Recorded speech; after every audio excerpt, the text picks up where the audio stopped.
The big village in NCD gets a clean-up. Prime Minister says the national elections will proceed. And Barras Captain reflects on the team's performance. This is National EMTV News with Helen Seah. Good evening and thanks for joining us for Saturday's news. Prime Minister James Marape has indicated that the 2022 national general elections will proceed as scheduled, while admitting that large gatherings in the country have resulted in the surge in COVID-19 cases. The elections will be managed well with strict adherence to the new normal protocols. The Prime Minister made the announcement in a virtual conference yesterday. Our three sort of COVID waves that we are experiencing in our country right now, the spikes that took place, have coincided with sort of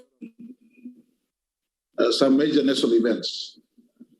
For instance, the latest spike we are experiencing today really have coincided with the September 16th events that just concluded.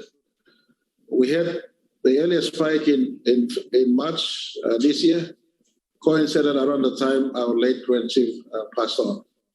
So it's a growing evidence. Let me encourage our citizens across our country. Crowd and gathering in crowd spreads COVID-19. We will not defer elections, but the Electoral Commissioner is trying to tailor an election that is geared towards allowing people to campaign as well as come to the voting and vote in a safe, COVID-sensitive manner. We already have nucleopacin, and it's also our National Pandemic Act also gives power to the controller to enforce the nucleopacin. And if our people respond to the nucleopacin by keeping distance and participating the way we instruct to protect our country from COVID-19 blowing up, we will control this one. And so today to election, issue of read is April next year. We will take stock of where we are from October, November, December. Minister for Environment, Conservation and Climate Change, Mori, says variants developing during the COVID-19 pandemic are linked to climate change. Speaking at a media conference earlier this week, the minister said this poses a challenge in terms of administering vaccines. However, he strongly encouraged Papua New Guineans to take the vaccines available, given the severity of the situation in the country. As Papua New Guinea prepares for COP26 commencing in a little over a week's time, climate change talks are intensifying and PNG aims to take its stand at the global meeting and push for what it wants. Passing of the new Climate Change Management Amendment Bill 2021 in Parliament earlier this month was a huge step in preparation for COP26. In tabling the bill, Minister Mori made mention that the COVID-19 pandemic is a result of climate change, as Parliament also debated on COVID-19 issues in the country. Minister Mori was asked to elaborate further on the statement during a media conference this week, given varying views surrounding it at present. There are ways that you can shift the equilibrium, and one of them is temperature. Once you change the temperatures, then they will start mutating. They have to mutate to achieve a new rearrangements, whereby they will be able to coexist with the new prevailing condition. Minister Mori, a geologist by profession, said temperature change enables mutation of viruses, and the SARS-CoV-2 virus has mutated, resulting in variants. Now, in terms of COVID-19 and other, airborne diseases like drug-resistant TB, etc., you see, when you change the temperatures, it just simply mutates. Now, when it mutates, then it poses us problems because the conventional medicine that we used on them will now become useless. It will become useless. It will become useless. It will, So you have got to basically look for new ways to fighting them. Given the COVID-19 vaccines currently available in PNG, Minister Mori says if mutations continue, it may pose challenges in managing the pandemic in the country, as the original vaccines designed for certain variants may not be useful for other variants. Because of climate change, our temperature is changing, and this is the reason why you can see that we have COVID-19 and then Delta variant, which is a variant or a species offshoot off from COVID-19. So these are the challenges posed by climate change, and I think The Delta strain is currently the main factor behind the latest surge in COVID-19 cases and deaths, particularly in NCD, where hospital beds are full as well as the mortuary.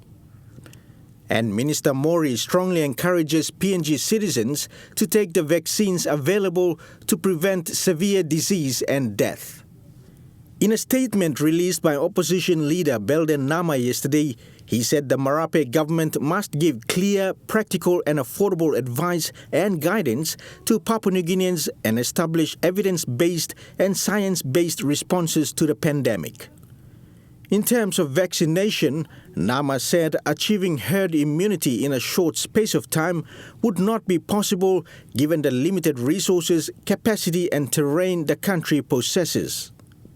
In light of COVID-19 variants, the opposition leader said the pathogen that is being vaccinated is mutating so rapidly that before reaching targeted herd immunity, the vaccine may already be useless against the freshest variant. However, the Marape government is determined to continue to roll out the vaccination campaign to reduce severe case numbers and deaths relating to COVID-19. Dennis Orere, National EMTV News. National EMTV News continues with more stories after these messages. Stay with us.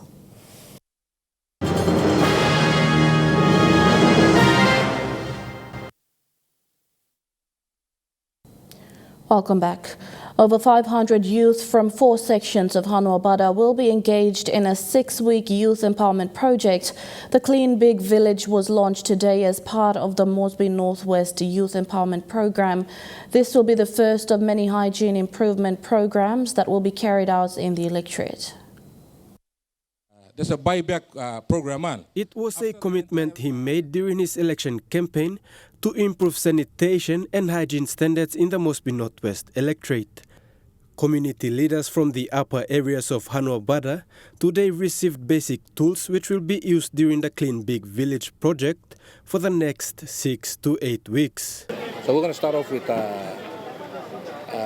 this section. So there are these areas that our youth are going to clean up. There's a lot of rubbish everywhere that's accumulated over the last 20 years. So our youth program, our youth will clean Nese, Taura, Gora Latana, Kavari, Kaivaga, Lahua, and Sibogu. So it'll take about 6 weeks, maybe 8 weeks, to entirely clean up these areas. So the team have appointed 20 workers to a group, so about 4 or 5 groups working in a week. The project is in line with PNG's National Water, Sanitation and Hygiene Awash policy of 2015. According to Moresby Northwest MP Lohia Boys Samuel, the project will also promote gender inclusion by ensuring equal participation. The project itself will see some benefits for the unemployed youths. Myself, Chairman Honorable Dadi Toka, and our member lady, and also our councillors have come together to share the cost, where the Office of Northwest will pay half of the buyback and the councillors and the chairman will pay the other half.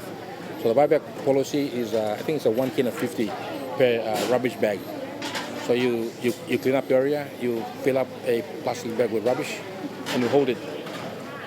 So the members will come and count how many rubbish bags you've accumulated or collected, and then rather than throw rubbish around, we will buy all those rubbish from the people who are keeping the places clean, so to speak. So yeah, I think it's 1 kina 50. MP Samuel also stated that similar projects will be launched in other parts of the electorate. Podivai, National EMTV News. Meanwhile, Moresby Northwest MP Lohia Boy Samuel says he will be launching a water rehabilitation project in the next few weeks. The rehabilitation project will be done in the areas of Ward 1 in the Moresby Northwest electorate. He said the pipes are old and need to be replaced. The member will be working in partnership with the Motu Koita Council.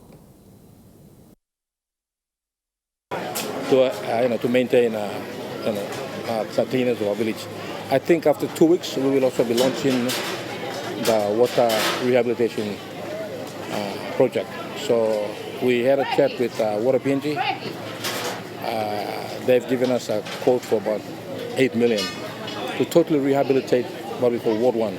That's Poepoena, Pontek, Idubara, Tatana and Barui, to replace all the old pipes. I think the pipes were laid before World War II, so that's about 1942. So pipes are so old, so we will be working together with the chairman of Motu Koita, also Honorable William Duma, who has committed to assist through the Motu Koita office, and also the Prime Minister, and also Water PNG, who have agreed to also give us a good discount, so this project can take off. So that project will be launched 2 weeks after Prime Minister and I come back from Scotland for the COP26 summit that we will both be attending. A lockdown of Port Moresby City is a last resort for the National Capital District, but statistics by health authorities puts the city's infection rate at 80%. That is, for every 10 people suspected of COVID-19, 8 will test positive. The biggest concern is the City Commission and the national government does not have the plans in place to cater for citizens' needs, especially in monetary terms if a lockdown is to happen. During the first wave of COVID-19, there was a lockdown in the city of Port Moresby, and with it came the reality that Port Moresby could not cater for the needs of residents who were directly affected by the lockdown, residents who relied on paid jobs, and also those that made a day-to-day living selling goods to provide for their daily meals. NCD Governor Powers Pakop said in the first wave lockdown, they provided food rations for those in need, but it felt like they were handouts. The first wave, we distributed a lot of food, and some of the recipients, perhaps they did not really need it. It becomes like something like free handout or something. Donations like this from the Iglesia Ni Cristo Church of Christ in Papua New Guinea will help those that need it the most, but it must not be the solution. Pakop adds also that the government does not have a foolproof plan on catering for residents that will have their incomes affected by the lockdown.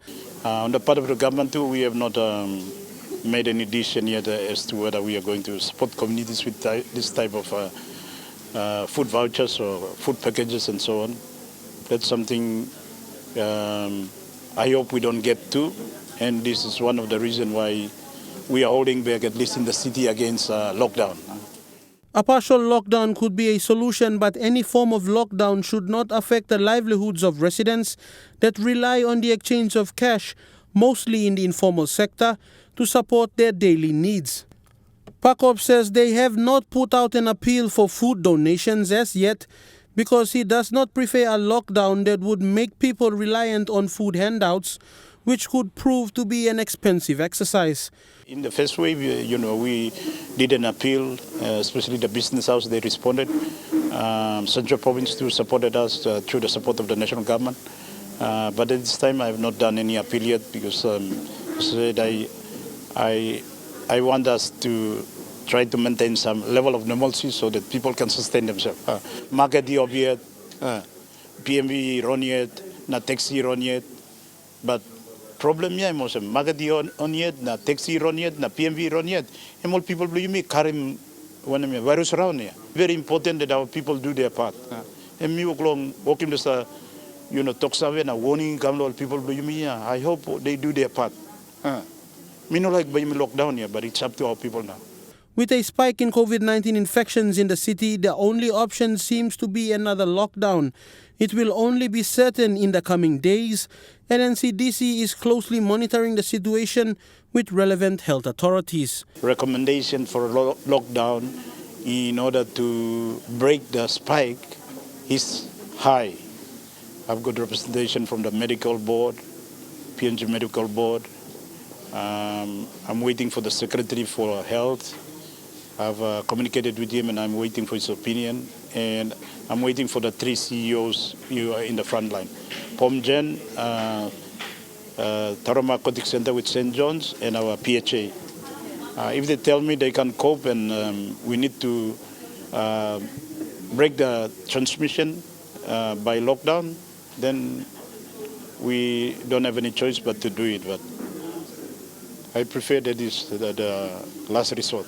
Dr. Mulumi Tokimimi was, in the beginning it was about 37%. That means 3 out of 10. But now it's gone up to 80-something%. So that's about 8 out of 10 man-made Wokloxim infection.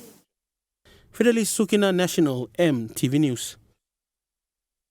It has been 5 years since the PNGDF's Joint Forces Academy was re-established at the Igam Barracks in Leh. Last year, the National Executive Council passed the Joint Services Bill that would enable the Academy to be recognized as a tertiary institution. While the Academy is yet to receive funding from the national government, they continue to train cadets with support from stakeholders.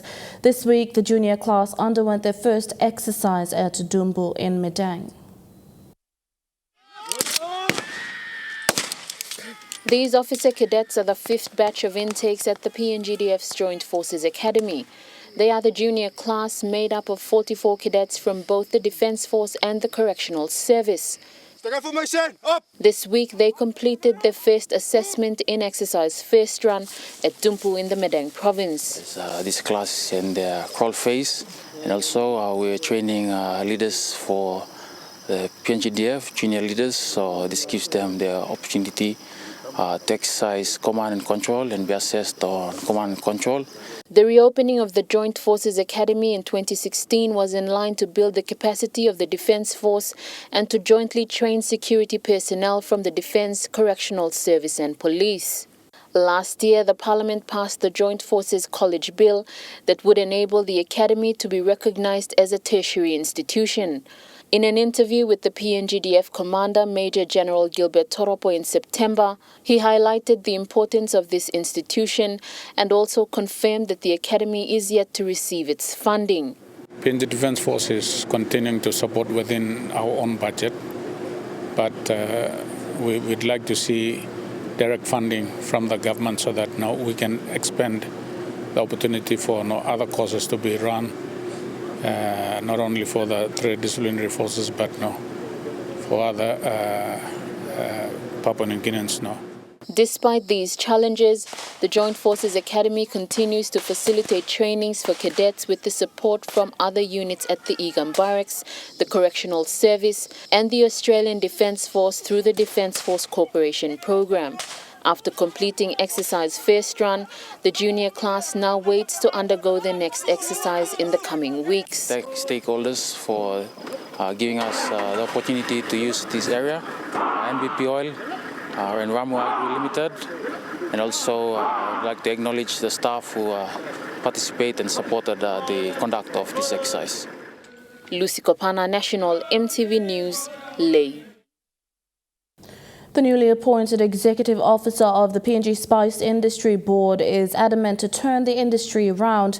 He wasted no time coming up with a staff structure in just 3 months, hoping to get it approved by the Department of Personnel Management in 2022.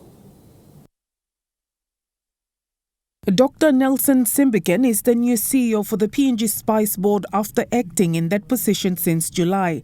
Spice has been a program under DAL for so long, and most of the public investment program fundings, which the board felt we had no visibility over for the past term that we've been around for almost 2.5 years. We thought that there should be at least some changes in our management and getting us going to another level. And I am humbled for this appointment, and I have passion to ensure that, farmers benefit. They are the ones we work for. They are our paymasters. Really, our farmers are paymasters. And with the lack of government support for all these years, farmers themselves shouldered the program. And now farmers are asking, where is the government? Dr. Nelson is not new to the agriculture industry. I've been in the agriculture field for a very long time, for over 20 years as a research scientist, as an extension officer, as a program manager, research,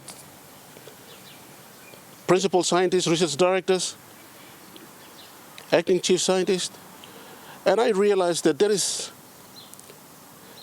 more we could do for our farmers. I am pretty confident that the spice industry can double more than what it gains from revenue now, given regulatory and also more organized research and development, and probably having a cooperative structure that can achieve tangible outcomes or results from what the government has enacted an act of parliament to have an industry like the spice board industry like others. The spice industry has brought in a lot of money into the country through exports, but sadly hasn't been given much government support over the years. For example, vanilla alone brought in 415 million kina in 2019 and 2020 respectively. In 2021, from records up to August, vanilla has already brought in 200 million kina. And when COVID-19 came, it really affected. Now, the question is, was spice industry smart enough to maintain that interest? No, because it doesn't have the structure in place. No, it doesn't have the government funding to maintain that interest. No, has it been connecting with the growers? Has it been training them? No, because they themselves were saying that it's something foreign is now affecting them. It's like the disease has really reduced the ability for the farmers to go to the market. So our areas of market infrastructure is not there.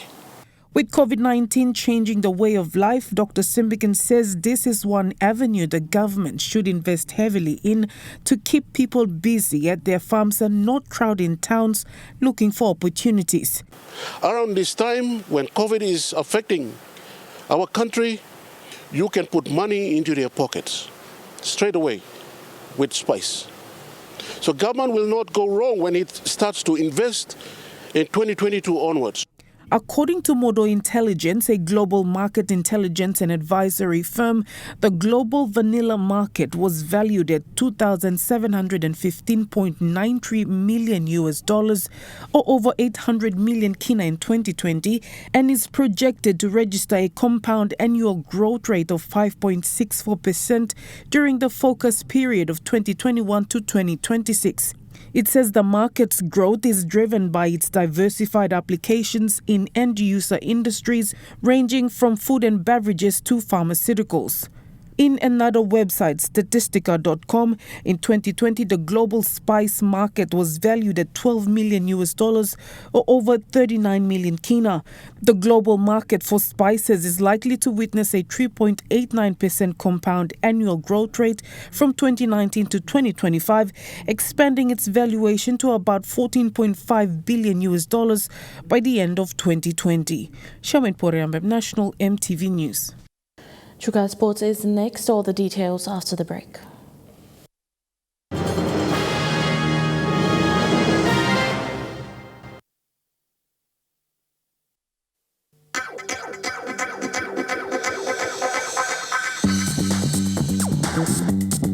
Chuka Sports.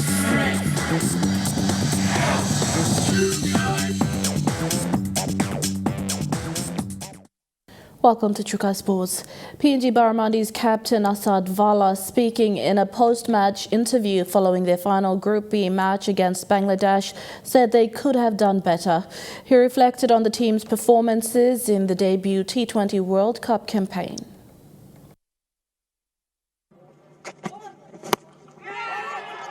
Tries to catch it. Oh, he's taken it. Came in too far, I thought, for a split second.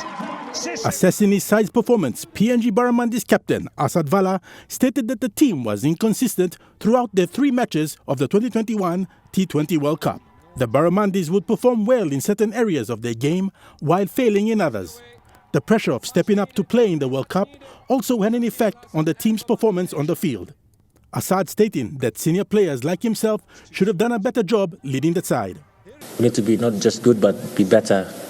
As batsmen, we need to score runs and consistently, and our bowlers, I think, just need to be executing their skills under pressure. I think fielding improved all throughout the 3 games, but I think we can be better as well. A lot of learnings. What I can say is we're just not good enough. I think, especially, I think our batting really let us down. No one put their hands up, especially the senior players, myself and the senior players. We just need to be better and try to lead from the front and score as many runs as we could, but we weren't good enough. I think we just need to be better and score more runs to give ourselves a chance, but I think we had a really...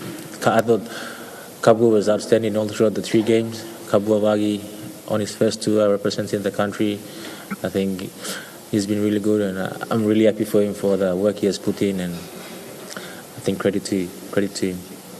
We set out some goals and we wanted to win games. That's why we're here. We're just not here just to make up the numbers, and we were below our best all throughout the 3 games, and which is disappointing. I believe that if we could play our best cricket all through the 3 games, we would have given ourselves a chance. But we just have to find the right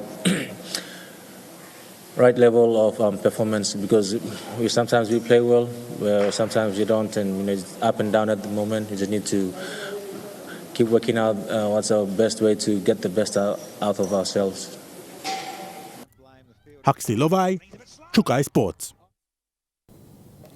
Cricket PNG General Manager Tony Naidu says Papua New Guinea should be proud of the Kumul Petroleum Barramandis on their International Cricket Council T20 World Cup debut.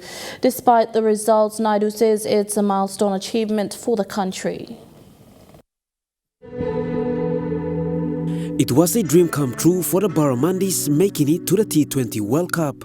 An incredible but tough journey it was since qualifying for the prestigious event. Australia is guaranteed for the first time in their... Cricket PNG manager Tony Naidu says representing Papua New Guinea on the world stage and to hear the national anthem was a proud moment. That footage of John Ovia, former player, current assistant coach, in tears at the national anthem before the game. I talked to the commentators afterwards and they were saying we could feel it in the commentary box how emotional and what a big moment this was. Barras lost to Oman by 10 wickets in their first game. Oh, speaking of gone, here's another... Although the results were not in our favour, Barras making the ICC T20 World Cup debut was an achievement for PNG, a country where cricket is not a dominant sport. We've got so much that is unique, we've got such an amazing story and we've got so much talent. One of the questions I had, which is something that we're so proud of, every one of our players is indigenous to PNG.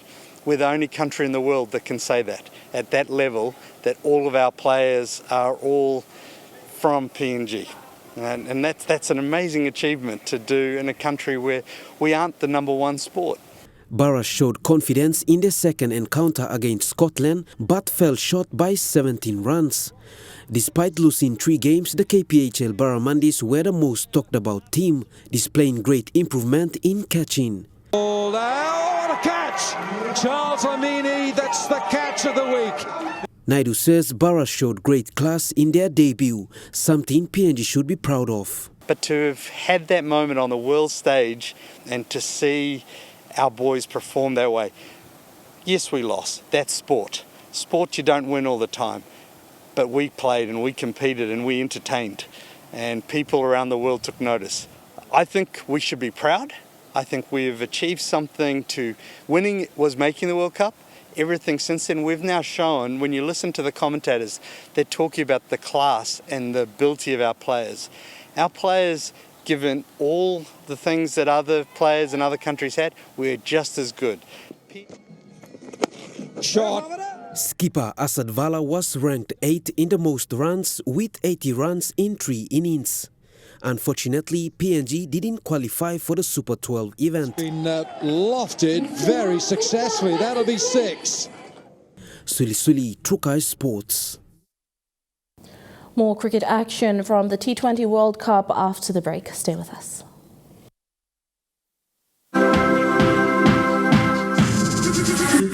Trukai Sports. Welcome back to Trukai Sports. Namibia has just 9 cricket fields and 5 top-level clubs, but the small African nation will join New Zealand's Black Caps in their T20 World Cup group after beating Ireland in a winner-takes-it-all match of the night.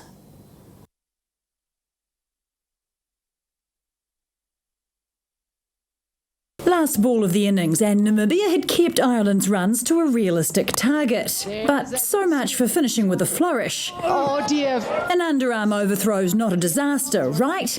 Well, just you wait. Schoolyard fielding at its entertaining best. Oh dear. Oh dear. Oh dear is right. That's a comedy of errors playing out in front of us. Not only no run out, but 3 bonus runs for the men in green. At least some could see the funny side.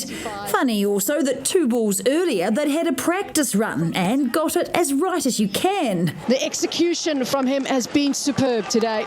Thankfully, the 3 runs didn't matter. Former South African all-rounder David Wiese, aka Mr. Overthrow, scoring the winning runs for Namibia. Oh, and man of the match. One of the greatest moments in the history of Namibia's cricket. One way to ensure no one remembers that little mishap from earlier. And that ends Trukai Sports. The weather details coming up next. Trukai Sports.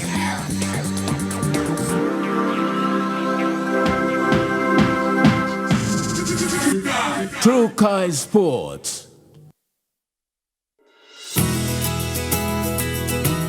This weather update is proudly brought to you by Moniplus, with you always. I'll look at the weather forecast for tonight and tomorrow in the southern region. Partly cloudy with a few showers and possible thunderstorms in Port Moresby. Partly cloudy weather in Daru. Cloudy with a few showers in Alotau. Cloudy with rainy periods in Kerema and Popondetta. In the Mamasa region, cloudy periods with a few showers in Lae, Wewak and Vanimore. Cloudy with some showers and possible thunderstorms in Medang. In the New Guinea Islands region, partly cloudy with brief afternoon showers in Lorengau, Kokopo, Rabaul and Kimbe, and partly cloudy weather in Kavieng and Bukar. And in the Highlands region, morning fog clearing, then cloudy with rainy periods in Goroka and Kundiawa, and morning fog clearing, then cloudy with a few showers in Mount Hagen, Mendi and Wabag. There is a renewal strong wind warning current for all coastal waters of Hood Point to Samara Island, including Vitiaz and Dampier Straits, to Siasi and Long Island to Karkar Islands, as well as the Coral Sea. Fresh to strong east to southeast wind surges of 20 to 34 knots are expected to continue over the next 24 hours, causing rough seas. All small crafts and boats are advised to take necessary precautions before going out to sea, especially in the warning areas. Forecast for small crafts for the next 24 hours. Waters of southern PNG Indonesian border through Torres Strait to Daru to Kiwai Islands and Kerema to Yule Island to Hood Point and Samarai Islands. Seas of 1 to 2 meters, rising to 2.5 to 3 meters. Waters of Samari Islands to Cape Vogel and eastern and western Milne Bay Islands, seas of 0.5 to 1.5 meters, east to southeast winds of 10 to 20 knots. Waters north of Cape Vogel through Huon Gulf, seas of 0.5 to 1.3 meters. Waters of Finschhafen through Vitiaz Strait to CRC and Long Island to Karkar Island, seas of 2 to 3 meters. Waters north of Long Island to Medang to Wewak and Vanimo to the northern PNG Indonesian border, seas of 1 to 2 meters. Waters of Manus and its western group of islands, seas of 0.5 to 1.3 meters. And waters of New Ireland to New Britain and Bougainville, seas of 1 to 2 meters.